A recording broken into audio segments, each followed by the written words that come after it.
Let me just settle myself before I say this, because what I'm about to tell you, it hit me in a way I did not expect. It grabbed me right in the chest. It humbled me so fast, I did not even have time to pretend I was okay. I was sitting there one day thinking I knew something about strength, thinking I had life figured out, thinking I understood what it meant to be powerful, to be respected, to be honored. You know how we get sometimes. We think because we went through hard things, because we made it through some storms, we have seen it all. And man, I had one of those moments where God just kind of taps you on the shoulder like, sit down for a minute, let me show you something. And it happened when I started learning about the most powerful woman in the Quran. Now, before I even get into that, let me tell you the truth of where I was mentally. I was tired. I was overwhelmed.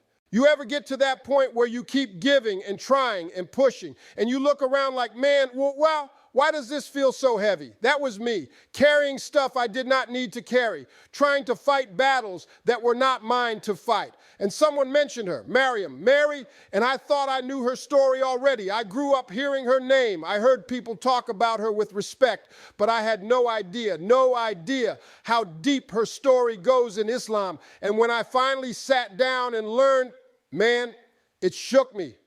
I remember the moment I read that she is the only woman mentioned by name in the entire Quran. One, just her. And she has a whole chapter named after her. A whole chapter. And I sat there thinking, hold on now, one woman? Why her? And the more I dug in, the more I realized this is not just a story of a woman. This is a story of strength that does not break, faith that does not bend, trust that does not shake even when the whole world is looking at you sideways. And I had to stop. I had to breathe because, man, I saw myself in some of the confusion she went through. Not the details, of course. Her test was beyond anything I can imagine. But that feeling of, God, why me? Why now? What am I supposed to do with this?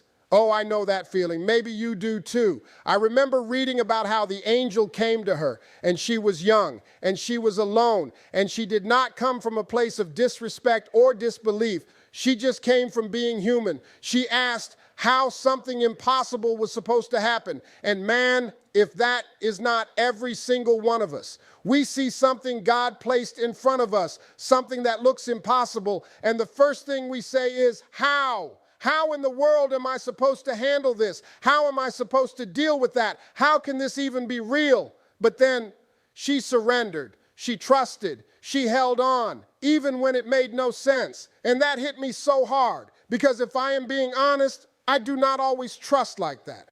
I try to, I want to, but sometimes I have that voice inside me that says, this is too much, man. This is too heavy. I cannot carry this. And here is Maryam alone, misunderstood, judged by her whole community, still saying, God will make a way.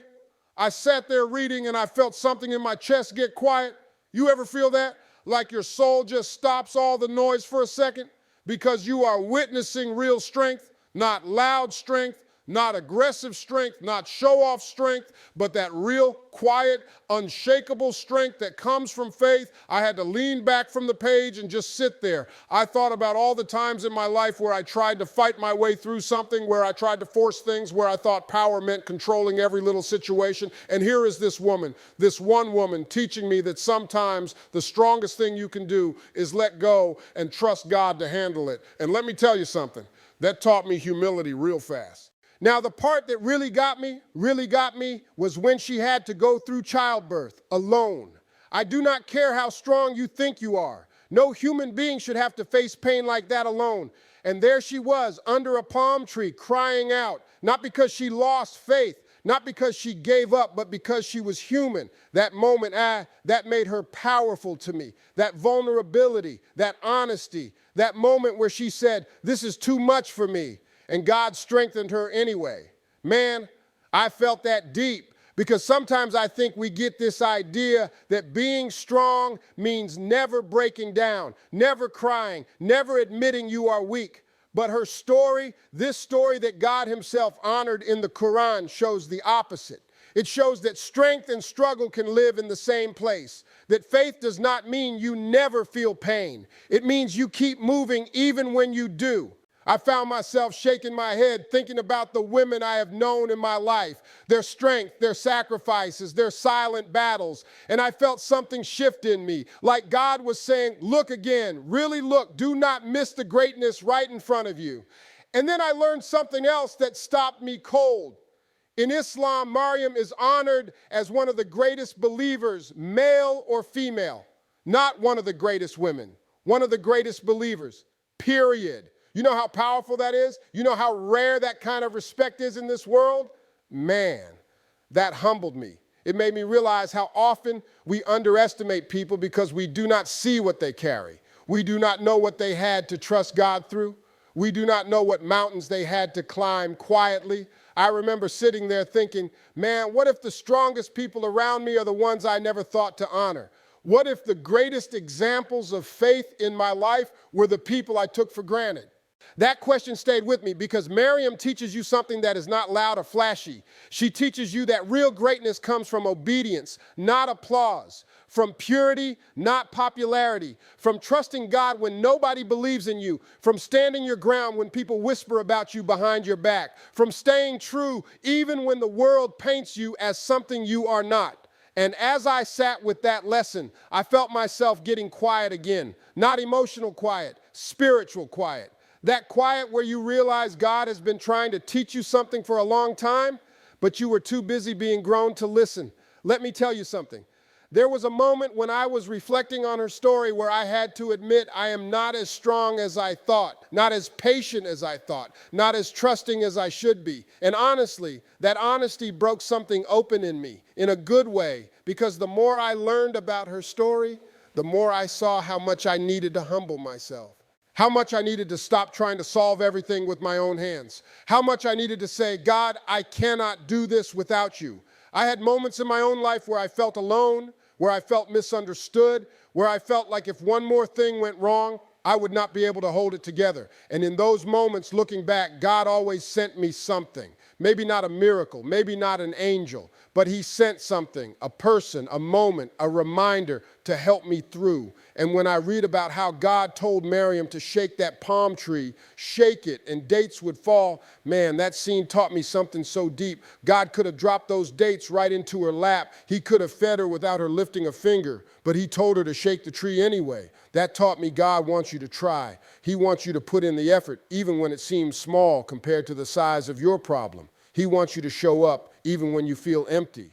Because effort plus faith, that is where miracles live. I sat there shaking my head thinking about all the times I said, God help me, while refusing to shake the tree in front of me. And I felt that conviction hit me deep. And then her coming back to her people with baby Isa, Jesus, knowing they were going to judge her, knowing they were going to talk, knowing they did not understand her situation. Man, do you know the courage that takes? Do you know the strength of walking into a storm with your head held high because you know God knows the truth? That taught me something too, that sometimes God tells you to be silent, not because he wants you to lose, but because he wants your results to speak louder than your explanations. And that touched me in places I did not know needed healing, because I am the kind of person who wants to explain myself. I want people to understand me. I want them to see my heart. But her story taught me you do not always get that. Sometimes you just have to walk with God and let him defend you in ways your words never could.